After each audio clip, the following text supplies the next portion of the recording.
안녕하세요. 시장의 마법사입니다. 자, 갤럭시 SM이 금요일에 크게 올랐었는데요. 머니트리도 같이 오르고, 근데 오늘은 또 머니트리는 좀 밀리고 SM만 올라갔습니다. 그래서 제가 갤럭시 SM을 더 선호하는 것이고요. 그 뉴스가 났습니다. 그게 목요일이었는지 뭐 하여튼 뉴스가 났는데 거래소가 드디어 이제 연내 토큰 시장을 연다고 그래서 이게 기사가 났습니다. 그래서 그 다음날에 주가가 크게 반응한 거고, 그래서 거래소가 토큰 증권 시장에 연내 출범을 위해 이르면 이달 말께 혁신 금융 서비스, 금융 규제 샌드박스 지정을 신청할 예정이다. 그러니까 늦어도 다음 달 초, 7월 초까지는 신청을 마무리할 방침이다. 그러니까 초기 시장이 이제 드디어 열리는 거죠.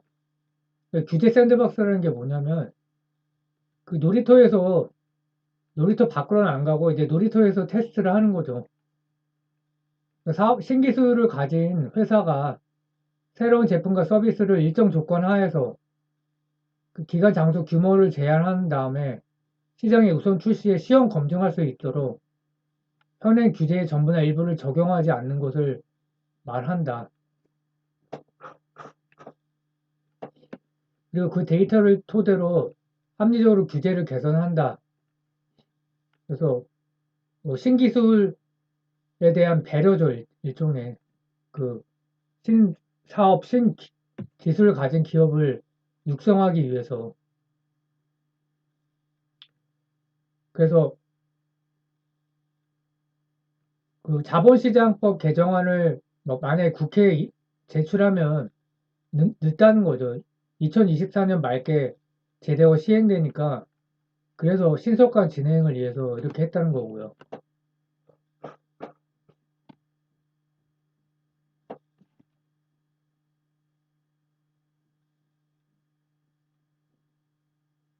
그래서 이제 특례를 하는 거죠. 그래서 갤럭시와 머니트리는 STO 사업의 진심인 회사다. 그냥 테마고 뭐 그런 게 아니고 뭐 전에 여러 번 소개 드렸지만 STO 플랫폼을 구축했고 카르도라는 이제 벤처기업 스타트업하고 그리고 뭐 NH농협은행과 STO 컨소시엄을 참여를 했고 탄소 배출권도 STO를 하는 거죠. 신재생에너지 STO 사업을 추진을 하고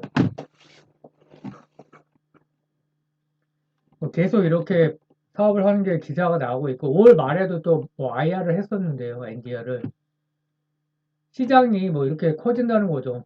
지금 0.31조 달러에서 16조 달러 그러니까 이경이거든요. 이경 2조도 아니고 이경이에요. 경 2000조 다음이 이경이죠. 그래서 시장이 엄청 커질 수가 있고 이 싱가포르이 이제 가장 앞서 있는데 다양한 유무형 자산으로 확장성과 다양화 뭐 제일 미술품하고 부동산 쪽이 이제 제일 첫 번째고 근데 이제 시장이 커지고 유동성이 확보되면 이제 다양한 쪽으로 이게 적용이 되면 시장이 이제 엄청나게 커질 수가 있는 거죠. 서서히 이제 경기가 좋아지고 금리가 인하되면서 이런 시장이 그런 커질 수 있는 환경이 조성이 되는 거죠. 아주 이제 뭐 지금은 초기 단계도 아닌 거죠, 아직은. 그래서 회사의 자회사를 다시 한번 이제 복기를 해보면 갤럭시의 메타버스라는 100% 자회사, 갤럭시와 넥스트가 중요하죠, STO 사업에. 그 머니터리 베트남, 그리고 갤럭시와 싱가포르 법인 75% 보유하고 있는데 얘네가 이제 그 암호 크립토를 발행하고 그쪽 사업을 하는 거죠. 그래서 지분 관계는 갤럭시 SM이 제일 지배구조 상단이고 얘가 머니터리를 12.35% 갖고 있고 머니터리가 갤럭시 넥스트를 100% 갖고 있다. 연간 실적이 이제 계속 좋아졌다는 겁니다. 2020년 코로나 때를 제외하고는 주로 이제 인수합병으로 이렇게 성장을 했고요. 뭐 영업이익이 뭐 크게 커진 건 아니고요. 작년에도 매출이 성장을 했고요.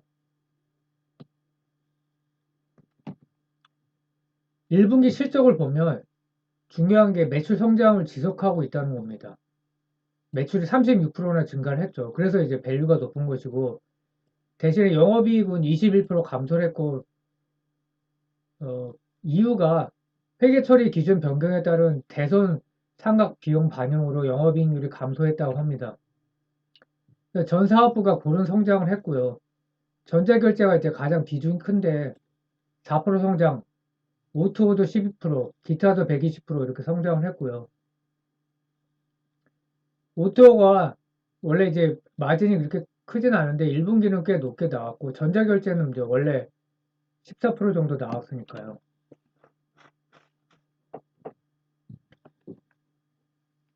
그래서 갤럭시와 머니터리와 갤럭시 SM을 선택한다 그러면 뭐 저번에도 이제 말씀을 드렸지만 뭐 자금 조달 가능성이 있고 신사업에 부채 비율이 또 실제로 높고요.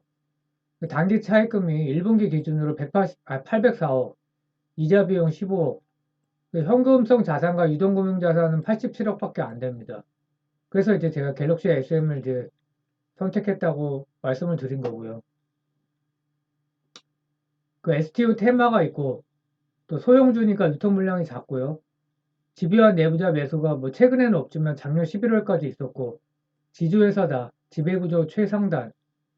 지주회사 하면 주가 희석 리스크를 좀 회피하는 거죠. 그리고 이제 추가된 사항이 있는데 사업 보고서부터 이 내용이 나오기 시작해서 1분기에도 나왔는데요. GSG는 이제 싱가포르 법인인데 그 GXA 갤럭시라는 코인을 100억 개를 이제 발행을 했어요. 근데 이제 싱가포르 법인이 70억 개를 보유하고 있다는 겁니다. 이제 사업을 하기 위해서. 그래서 무형 자산으로 분류가 되고 있고, 그래서 70억 개를 갖고 있는데, 하나당 12.25원으로 이제 계산을 했는데, 오늘 현재는 이제 8.9원으로 좀 떨어졌고요. 52주 최고가는 50원이었고, 최저가는 6.57원이었다. 그래서 이게 이제 이거를 뭐 취득 원가라고 할까요? 1원에서 시작한 거니까 그때 발행을 한 거죠. 1원으로. 그러니까 86억 정도로 발행을 한 건데 이만큼 또 차익이 생긴 건데 이거를 이제 매각하지는 않으니까 그리고 자체 개발 디지털 자산이기 때문에 연결 재무상 인식 금액은 없다 이렇게 나왔고요. 이게 좀 새롭죠. 그래서 이거를 뭐 부동산처럼 자산에 반영할 수는 없는데 어쨌든 간에 이렇게 이제 860억 정도가 이렇게 가치가 있고요. 그래서 작년 4월 달에 갤럭시 코인 개발 발행을 완료했고 22년 6월과 10월에 각각 고파스와 빗썸에 상장을 했죠. 근데 지금 바이낸스가 뭐 난리가 나고 이런 그런 상황인데 그리고 주요 주주를 비교를 해보면 뭐 이제 머니터링을 갤럭시와 SM이 이제 갖고 있고 근데 이제 중요한 게 머니터리와 갤럭시와 SM 둘 다 조인주 씨도 있고 트리니티 SM 매니지먼트도 갖고 있다는 겁니다. 근데 이거를 별 생각이 이제 저는 없었는데 찾아보니까 이런 내용이 있어요. 갤럭시 SM과 트리니티 SM 매니지먼트가 합병하고 이 합병한 거를 다시 지주사의 효성과도 합병할 경우 조회장의 효성 지배력은 더 확대될 수 있다. 그 갤럭시 SM 예전에는 매각 얘기도 나왔었는데 그 얘기는 쏙 들어갔고 그 갤럭시 SM의 주가가 오르면 당연히 지분 가치가 그 조현준 회장의 지분 가치도 올라가니까 합병할 경우에 당연히 이제 합병 비율에서 당연히 유리하겠죠. 그래서 이게 왜 그렇게 따로 떨어져 있을까? 저도 좀 그럼 이상하죠. 그 갤럭시와 머니터리는 분명히 이제 사업을 하고 있죠. 근데 SM은 오늘도 이제 공시가 났는데 뭐 운동기구 수주했다고 의미가 없죠. 제가 이제 처음부터 말씀드렸지만 그냥 자영업 수준이다. 결국은 이제 지분율 높이기 위한 카드로